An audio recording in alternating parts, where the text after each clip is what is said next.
Praise lord. దేవాతి దేవునికి వందనాలు. ప్రభు నామమున మీ అందరికీ నా ప్రత్యేకమైన వందనాలు, శుభాలు తెలియజేస్తున్నాను. మీరు ప్రార్థించిన తర్వాత మీ ప్రార్థన అవసరం నాకు తెలియచేయండి. వాటన్నిటినీ ప్రేయర్ బుక్లో రాసి నేను మీకోసం ప్రార్థిస్తాను. ఈ దినము కొరకు ఏర్పాటు చేయబడిన దేవుని వాగ్దానము యెషయా గ్రంథము 54వ అధ్యాయము 10వ వచనము.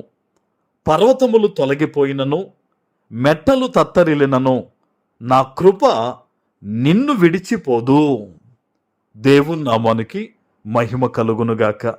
ఈ ఉదయకాల సమయంలో సర్వ సృష్టికర్త అయిన నీ తండ్రి నిన్ను ఆశీర్వదించి గొప్ప వాగ్దానాన్ని నీకు అందిస్తూ ఉన్నారు. హల్లెలూయా. ఏది ఏవైనా సరే నా కృప నిన్ను విడిచిపోదు అని సర్వ సృష్టికర్త అయిన దేవుడు నిన్ను బలపరుస్తూ ఈరోజు నీతో మాట్లాడుతున్నారు. ఆమెన్. ఆయన నిన్ను ప్రేమిస్తున్నప్పుడు ఈ లోకములో ఏదైనా ఒక ప్రేమ నీకు దూరం అయిపోయిందని నువ్వు అదే ఆలోచిస్తూ బాధపడుతూ ఉన్నావా? పలానా వాళ్ళు నన్ను ప్రేమించట్లేదు, నేను ఎంత మంచిగా ఉన్నా నన్ను ద్వేషిస్తూ ఉన్నారు, ఈ శ్రమల్లోనే నేను ఉండిపోయానని చెప్పి నువ్వు అనుకుంటూ ఉన్నావా? ఈరోజు దేవుడు చెప్తున్న మాట నీ హృదయంలో చేర్చుకో. పర్వతములు తొలగిపోయినను, మెట్టలు తత్తరిల్లినను కూడా నా కృప నిన్ను విడిచిపోదు. కృప అంటే ఎవరు? యేసయ్యే. ఆయన నిన్ను విడువనిన్ని, నిన్ను ఎడబాయనని ఈరోజు వాగ్దానం ఇస్తూ ఉన్నారు. నువ్వు అనుకుంటున్నావేమో నా పరిస్థితులు మారితేనే యేసయ్య నన్ను ప్రేమిస్తున్నాడని చెప్పి నువ్వు అలా అనుకుంటున్నావేమో. లేదు లేదు లేదు. నీ పరిస్థితులు కొన్నిసార్లు ఇంకా జరగకపోయినా, మార్పు రాకపోయినా దాని అర్థం ఏంటంటే దేవుడు ఇంకా నీతో మాట్లాడుతున్నాడు, నిన్ను బలపరుస్తున్నాడు, నిన్ను స్థిరపరుస్తున్నాడు. ఆయన నీ జీవితంలో నువ్వు అనుకున్న దానికంటే ఇంకా గొప్ప కార్యాలు దేవుడు చెయ్యాలని ఉద్దేశించారు గనక నీ ప్రస్తుతం నీ జీవితం అలా ఉంది. కాబట్టి ఏమాత్రం నువ్వు దిగులు పడొద్దు. ఆయన కృప నీతో ఉంది, ఆయన నీతో ఉన్నాడు. కాబట్టి నువ్వు ఒకటే చెప్పుకోవాలి నీతో, నేను ఇంకా గొప్ప కార్యాలు చేస్తాను, నా ఉద్యోగంలో నేను ఎదుగుతాను, నా వ్యాపారం విస్తరిస్తుంది, నా బిడ్డలకు మంచి భవిష్యత్తు కలుగుతుంది, నేను సమృద్ధి కలిగిన వ్యక్తిగా నేను జీవిస్తానని ఈ రోజు నుంచి నీతో నీవు పలికి నువ్వు ప్రవచించాలి.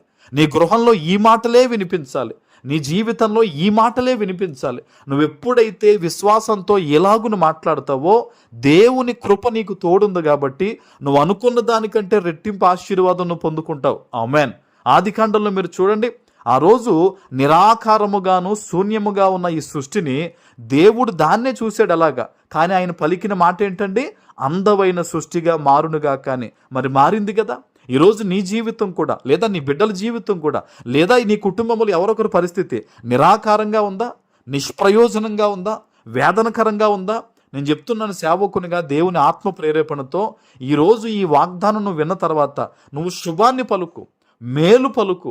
ఏదైతే చీకటిని నువ్వు చూస్తున్నావో దానికి వ్యతిరేకంగా దేవుని కృపతో నువ్వు వెలుగు సంబంధమైన మాటలు ఈ రోజు నుంచి నువ్వు పలుకుతూ ఉండగా యేసు నామములో ఆయన కృపతో నువ్వు నీ సమస్తము కూడా రెట్టింపుగా వర్ధిల్లింపబోతున్నారు. ఆమెన్.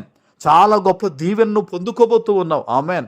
ఇప్పటిదాకా నా జీవితంలో ఇది జరగలేదండి అనే కొన్ని విషయాల్లో దేవుడు తన కృపను బట్టి కార్యాలు జరిగించబోతున్నాడు. ఆమెన్.